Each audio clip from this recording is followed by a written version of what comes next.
الحمد لله نحمده ونستعينه ونستغفره ونعوذ بالله من شرور أنفسنا ومن سيئات أعمالنا من يهده الله فلا مضل له ومن يضلل فلا هادي له وأشهد أن لا إله إلا الله وحده لا شريك له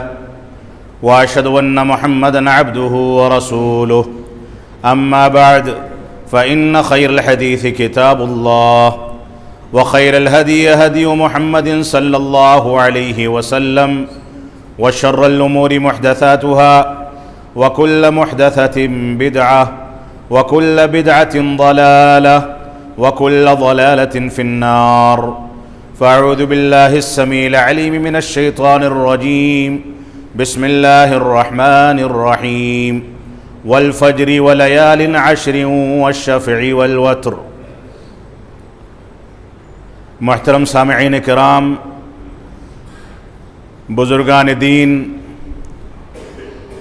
نوجوانان ملت اسلامیہ اور خواتین اسلام، اللہ رب العالمین نے اپنے فیصلے اور ہماری خیرخواہی کے لیے جیسے بعض شخصیات کو بعض شخصیات پر فوقیت اور فضیلت عطا فرمائی، بعض انبیاء کو بعض انبیاء پر سردار بنایا اور فوقیت و فضیلت عطا فرمائی، نبی آخر الزمان جناب محمد الرسول اللہ صلی اللہ علیہ وسلم کو سید الانبیاء اور صاحب معجزات قرار دیا، آپ پر قرآن مجید جیسی مقدس کتاب نازل کر کے اس کتاب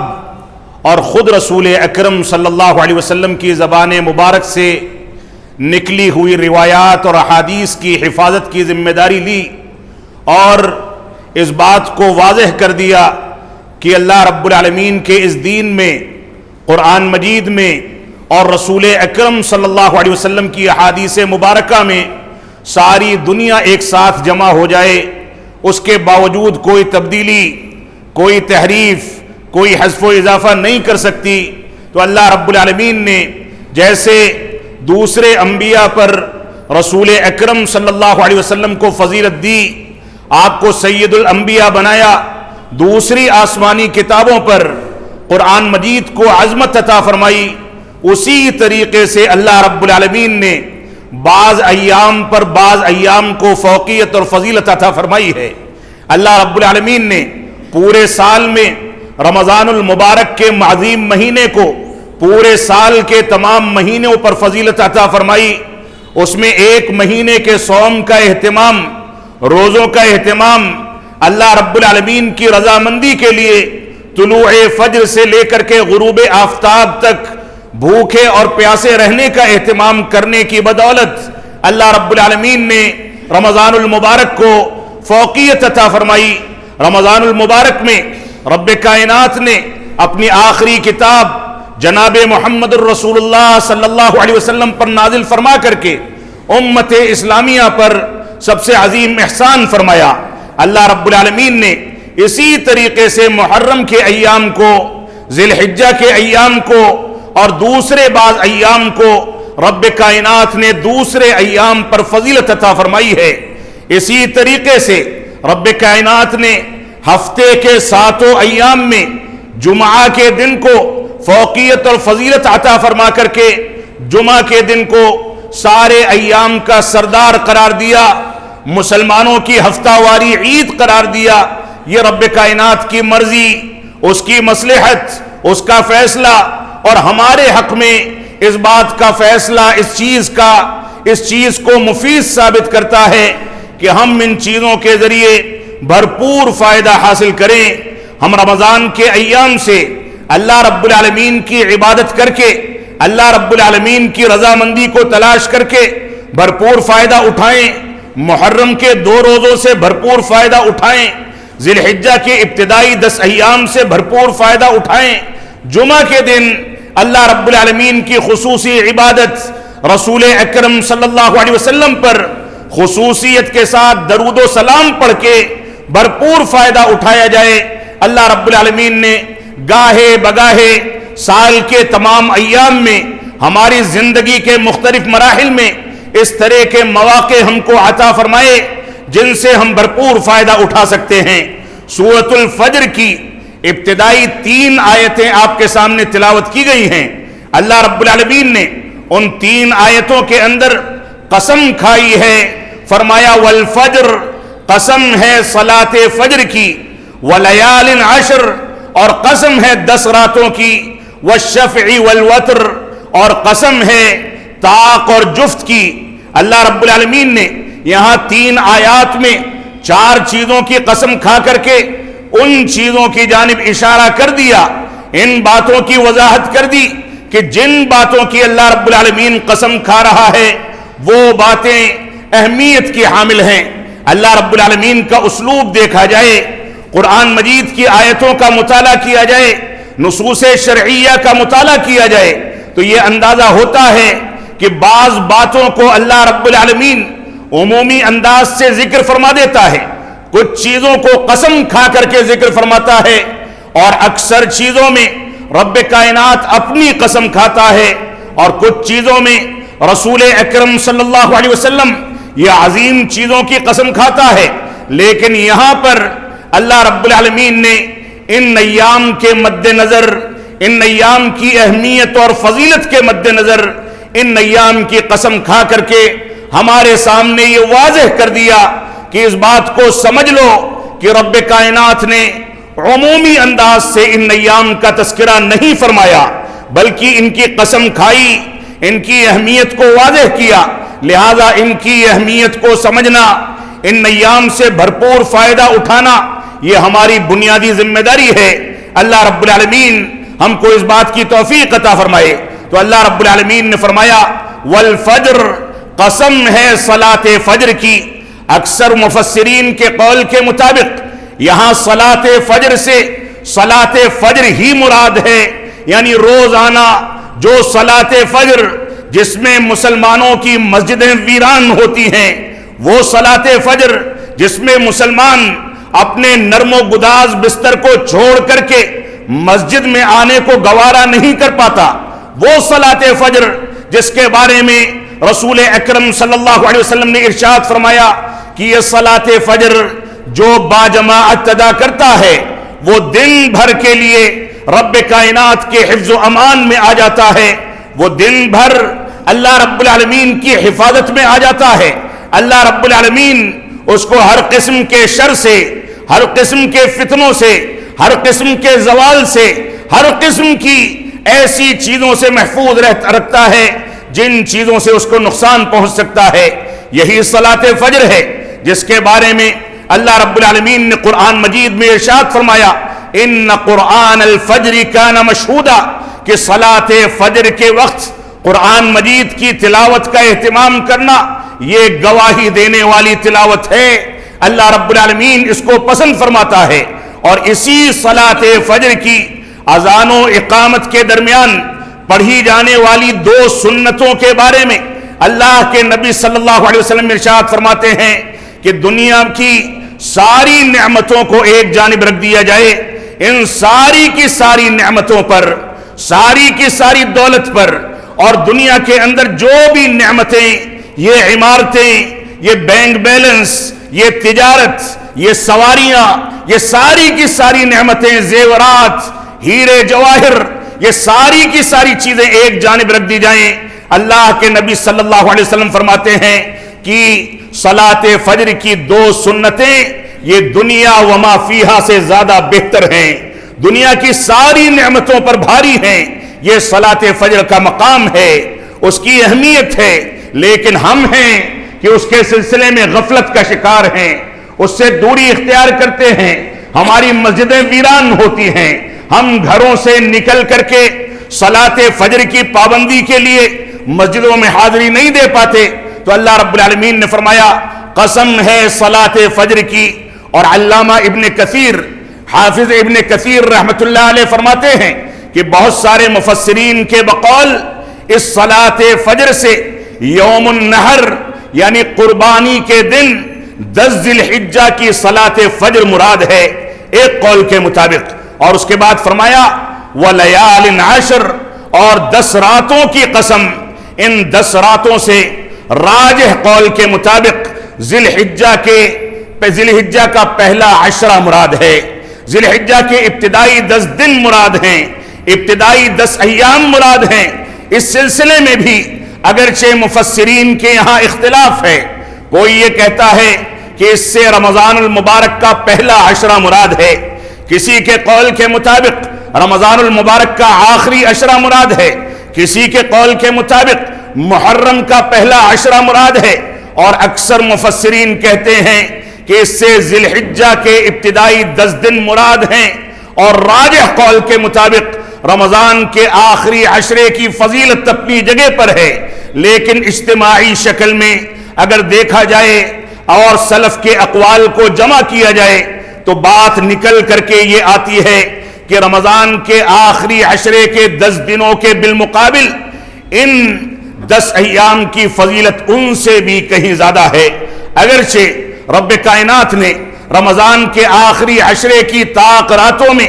ایک شب قدر رکھی ہے جو سارے ایام اور ساری راتوں پر بھاری ہے، لیکن اجتماعی شکل میں اگر عشرہ دیکھا جائے تو یہ عشرہ رمضان سے زیادہ فضیلت رکھتا ہے۔ تو اللہ رب العالمین نے فرمایا قسم ہے 10 راتوں کی، یعنی عشرے ذی الحجہ کی، والشفع والوتر، اور قسم ہے طاق اور جفت کی۔ اس سلسلے میں بھی اگرچہ مفسرین کے مختلف اقوال ہیں، لیکن ایک قول کے مطابق یہاں وطر سے مراد یوم عرفہ یعنی 9 ذی الحجہ، اور شفع یعنی طاق سے مراد یوم عرفہ، اور وطر سے مراد یوم نحر ہے یعنی 10 ذی الحجہ کا دن ہے۔ یہ اللہ رب العالمین نے ان ایام کی اہمیت کے مد نظر ان کی قسم کھائی، ان کی اہمیت کو واضح فرمایا، اور یہ رب کائنات کا فضل و کرم ہے جو اس سال ذی الحجہ میں داخل ہونے والے افراد کو خصوصی طور پر عطا کیا گیا۔ وہ رب کائنات کی یہ نوازش ہے کہ جیسے رب کائنات نے ہفتے کے تمام ایام پر جمعہ کے دن کو فضیلت دے رکھی ہے، اور اس عشرے میں رب کائنات نے آج ذی الحجہ کی پہلی تاریخ کر کے اور اس کو پہلا دن قرار دے کر کے ہمارے لیے اس عشرے میں 2 جمعہ کے دن قرار دیے، 2 مرتبہ جمعہ آئے گا، تو جس طریقے سے جمعہ کو ہفتے کے تمام ایام پر فضیلت حاصل ہے، اسی طریقے سے اس پہلے عشرے کی فضیلت کے مد نظر اس جمعہ کو اور آئندہ جمعہ کو دوسرے تمام جمعوں پر فوقیت اور فضیلت حاصل ہے، کیونکہ یہ ایام عشرہ کے اندر ہمارے ساتھ جڑے ہوئے ہیں، اور اس میں رب کائنات نے ہم کو موقع دیا ہے کہ ہم اس کی عبادت کریں، اس کا ذکر و اذکار کریں، اس کی تکبیرات کو بلند کریں، اور وہ تکبیرات جن تکبیرات کو چاند دیکھنے کے بعد سے لے کر کے ایام تشریق کے اخیر تک پکارنے کا حکم دیا گیا، اس کا اہتمام کیا جائے، اس کے تقاضوں کو سمجھا جائے، اس کو یاد کیا جائے، اس کے معانی کو سمجھا جائے، جس میں رسول اکرم صلی اللہ علیہ وسلم نے ہم کو سکھایا۔ اور عبداللہ بن مسعود رضی اللہ تعالیٰ عنہ کی روایت اس سلسلے میں سب سے زیادہ مضبوط روایت ہے، جس میں الفاظ یہ وارد ہوئے ہیں اللہ اکبر اللہ اکبر لا الہ الا اللہ واللہ اکبر وللہ الحمد، کہ اللہ سب سے بڑا ہے، اللہ سب سے بڑا ہے، ساری تعریفیں رب کائنات کے لیے ہیں، اللہ سب سے بڑا ہے، اللہ سب سے بڑا ہے، اور ساری تعریفیں رب کائنات کے لیے ہیں۔ ان الفاظ کو گزشتہ کل یعنی مغرب کے وقت چاند دیکھنے کے بعد سے لے کر کے ایام تشریق کے آخری دن یعنی 13 ذی الحجہ کو صلاۃ عصر اور بعض علماء کے قول کے مطابق صلاۃ مغرب تک اپنی زبانوں پر جاری رکھا جانا چاہیے۔ عبداللہ بن عمر رضی اللہ تعالیٰ عنہما بازار میں باقاعدہ جاتے تھے، صحابہ کرام کے ساتھ جاتے تھے اور تکبیرات کو بلند آواز سے پڑھتے تھے تاکہ لوگوں کے اندر شوق پیدا ہو، اور آواز اتنی بلند ہوا کرتی تھی کہ فضائیں گونج جایا کرتی تھیں۔ اس وجہ سے ہماری ذمہ داری یہ ہے کہ ہم تکبیرات عیدین کا اہتمام ان ایام میں عشر ذی الحجہ میں اور ایام تشریق کے اخیر تک کرتے رہیں۔ اللہ رب العالمین ہم کو ان باتوں کی توفیق عطا فرمائے۔ اللہ رب العالمین کا فرمان ہے، سورہ توبہ کی آیات ہیں، جیسے اللہ رب العالمین نے جمعہ کے دن کو دوسرے ایام پر فضیلت عطا فرمائی، ویسے ہی رب کائنات نے سال کے 12 مہینوں میں سے 4 مہینوں کو حرمت والا قرار دیا ہے۔ اللہ رب العالمین کا فرمان ہے، ان عدت الشہور عند اللہ 12 شہرا فی کتاب اللہ یوم خلق السماوات والارض منها 4 حرم ذلك الدین القیم فلا تظلموا فیہن انفسکم۔ اللہ رب العالمین نے فرمایا کہ اللہ رب العالمین کے نزدیک سال کے مہینوں کی تعداد 12 ہے، جن میں سے 4 حرمت والے مہینے ہیں۔ اللہ رب العالمین کی کتاب میں یہ بات ثابت ہو چکی ہے، یوم خلق السماوات والارض، جب سے رب کائنات نے آسمان اور زمین کو پیدا فرمایا اسی وقت سے سال میں 12 مہینے رکھے، ان میں سے 4 مہینوں کو حرمت والا قرار دیا۔ ذالک الدین القیم، اللہ رب العالمین نے فرمایا یہی مضبوط دین ہے، لہذا ان 4 مہینوں کے اندر خصوصیت کے ساتھ اپنے اوپر ظلم نہ کیا کرو۔ یہ ادے پور کا جو واقعہ پیش آیا ہے، رد عمل میں کوئی کچھ بھی کہے، لیکن یہ ایک مسلمہ حقیقت ہے، یہ ذی قعدہ کے حرمت والے مہینوں میں سے ایک مہینے میں کیا جانے والا جرم ہے، جس کو مسلمانوں کے نام پر ایسے افراد نے انجام دیا جو اسلام کے حقائق سے، اسلام کی بنیادوں سے واقف نہیں ہیں۔ ہماری ذمہ داری یہ ہے کہ ہم امن و سلامتی کے پیغمبر بنیں۔ دوسرا کیا کرتا ہے، دوسرا کون سے فیصلے لیتا ہے، دوسرے مذاہب کے لوگ مسلمانوں کے ساتھ کون سا وتیرہ اختیار کرتے ہیں، یہ ہماری بنیاد نہیں ہے کہ ہم پلٹ کر کے ظلم و جور کریں۔ ہماری بنیاد یہ ہے کہ جب ہم پر ظلم و جور ہو تو ہم رب کائنات سے لو لگائیں، اللہ رب العالمین سے رجوع کریں، قانون کا سہارا لیں،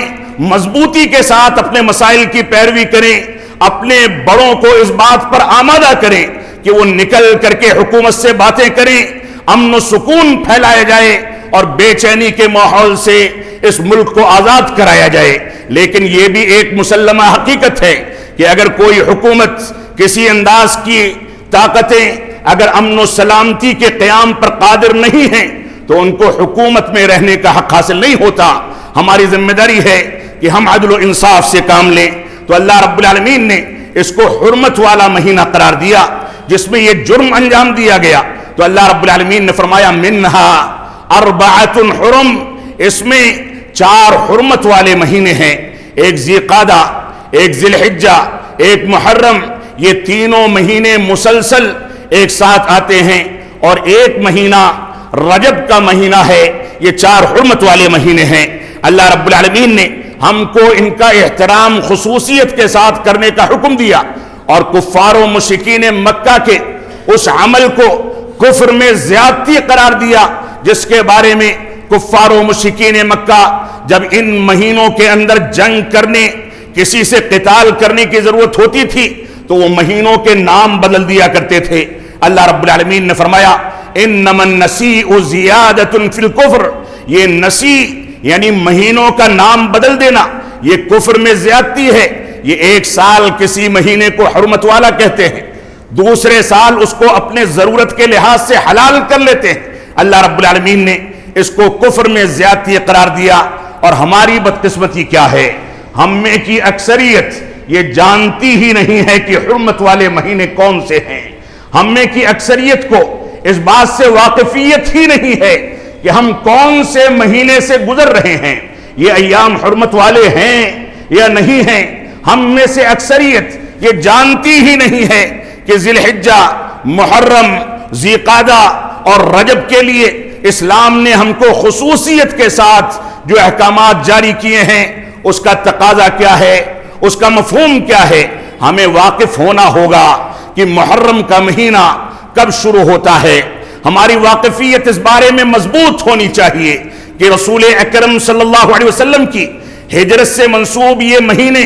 اور ہجرت سے منسوب یہ پاکیزہ ایام کون سی تاریخ سے وابستہ ہیں، ان میں کون سے ایام میں کون سے واقعات پیش آئے، کون سی جنگیں لڑی گئی، کس انداز سے رسول اکرم صلی اللہ علیہ وسلم نے ہجرت فرمائی، یہ پوری کی پوری داستان ہمارے ذہن و دماغ میں تازہ ہونی چاہیے۔ ہم کو اسلامی تاریخ کا مطالعہ کرنا چاہیے۔ تو اللہ رب العالمین نے اس کو ذی الحجہ، ذی قعدہ، محرم اور رجب کے مہینے کو حرمت والا مہینہ قرار دیا۔ اللہ رب العالمین نے اسی طریقے سے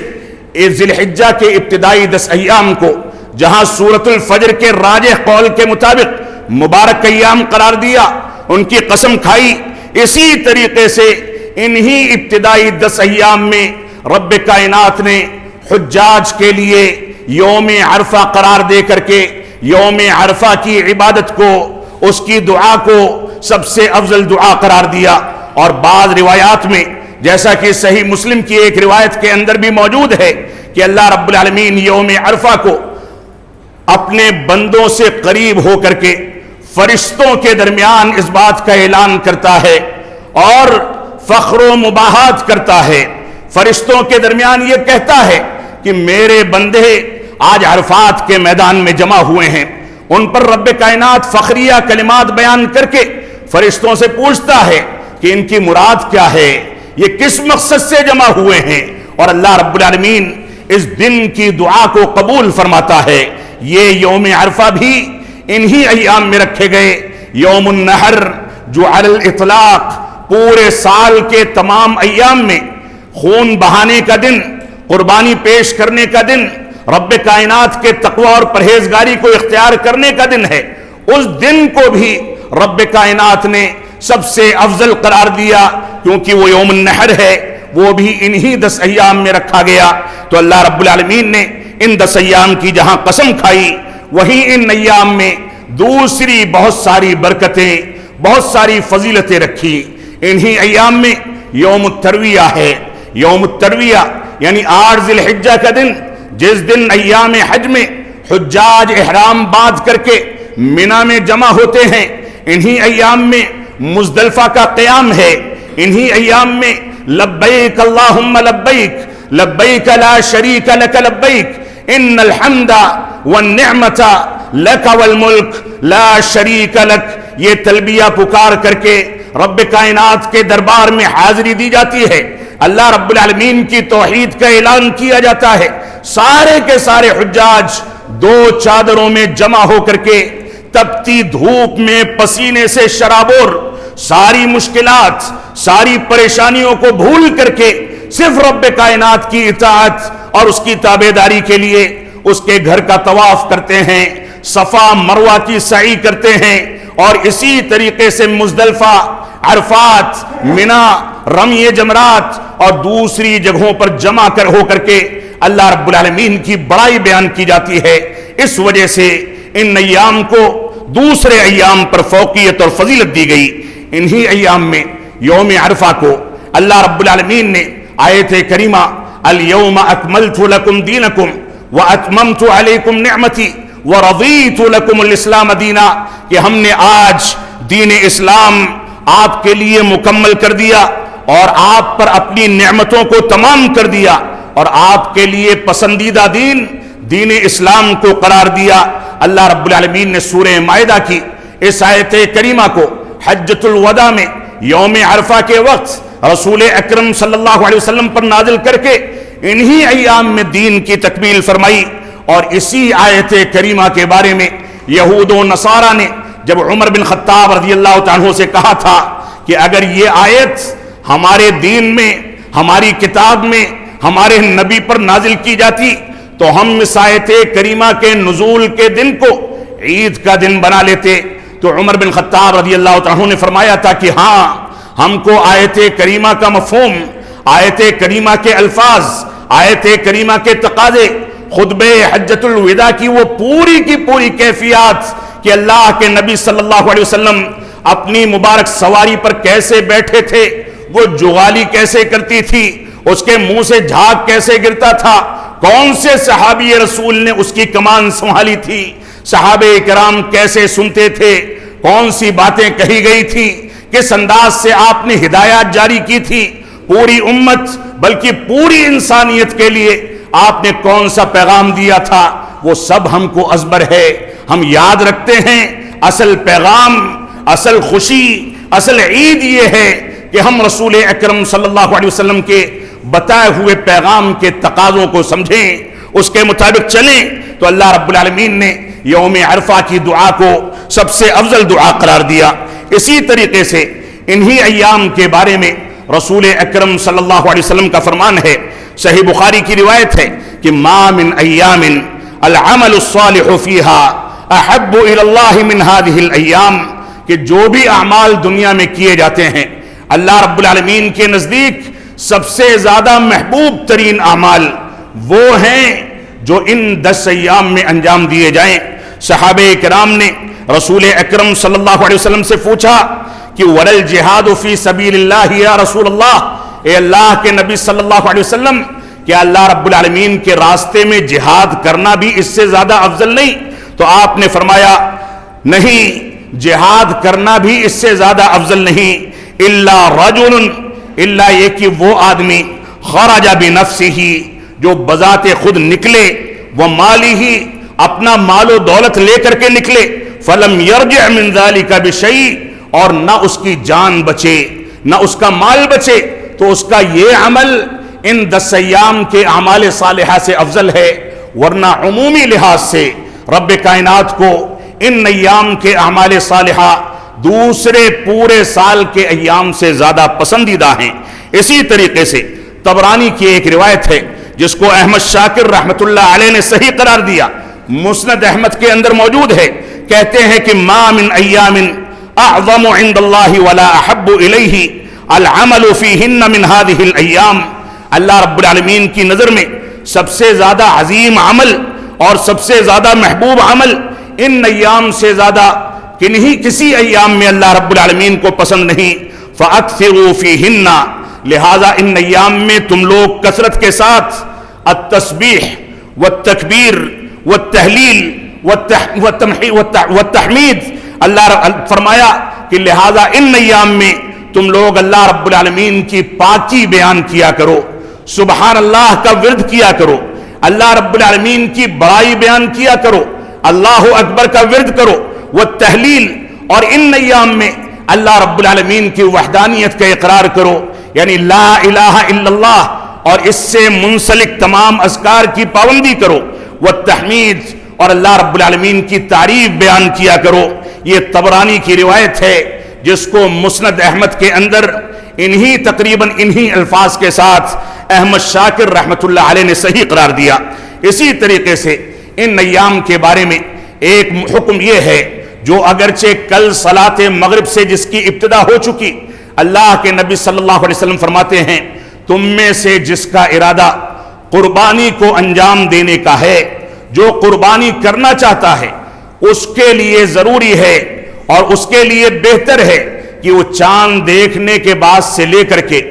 10 ذی الحجہ کو قربانی کرنے تک اپنے ناخن،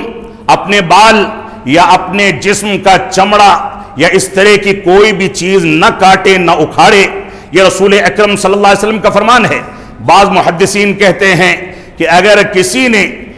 قربانی کی استطاعت نہ ہونے کی وجہ سے قربانی کا جانور نہیں خریدا، لیکن اس حدیث پر عمل کرتا رہا یہاں تک کہ لوگوں نے قربانی کر لی، اس کے بعد وہ بالوں کو تراشتا ہے، ناخون کو تراشتا ہے، تو ایسی صورت میں اللہ رب العالمین کی ذات سے امید ہے کہ اس کو بھی قربانی کا ثواب ملے گا۔ اللہ رب العالمین ہم کو ان ایام سے بھرپور فائدہ اٹھانے کی توفیق عطا فرمائے۔ ان ایام میں رب کائنات نے 2 جمعہ عطا فرما کر کے ہمارے اوپر احسان عظیم فرمایا ہے۔ رب کائنات ان دونوں ایام سے ہم کو بھرپور فائدہ اٹھانے کی توفیق عطا فرمائے۔ ان ایام میں اعمال صالحہ کو انجام دینے سے مراد یہ ہے کہ تکبیرات عیدین کا اہتمام کثرت سے کیا جائے، صدقات و خیرات کا اہتمام کثرت سے کیا جائے۔ جیسے دوسرے ایام میں صدقات ہیں، دوسرے ایام میں نوافل ہیں، ویسے ہی ان ایام کی فضیلت کی بنیاد پر ان ایام میں نوافل اور صدقات و خیرات کا ثواب ایام کی اہمیت کے مد نظر بڑھا دیا جاتا ہے۔ ہم کو اس سے بھرپور فائدہ اٹھانا چاہیے۔ اسلاف سے ان 10 ایام میں 9 ذی الحجہ تک جو عمل ثابت ہے وہ کثرت کے ساتھ نفلی روزوں کا اہتمام کرنا، یہ بھی ثابت ہے۔ اللہ رب العالمین ہم کو ان ایام میں کثرت سے تلاوت کلام پاک کا اہتمام کرنے، صدقات و خیرات کا اہتمام کرنے، نفلی روزوں کا اہتمام کرنے، تلاوت کلام پاک کا اہتمام کرنے، لوگوں کے ساتھ بہتر معاملات کرنے اور اپنی غلطیوں سے رجوع کرنے کی توفیق عطا فرمائے۔ ہم جب تک جئیں تب تک اسلام پر جئیں، جب ہمارا خاتمہ ہو تو ایمان پر ہو۔ بارک اللہ لنا ولکم فی القرآن المجید ونفعنی وإیاکم بالآیات والذکر الحمید انہ تعالی جواد کریم ملک بر رؤوف الرحیم۔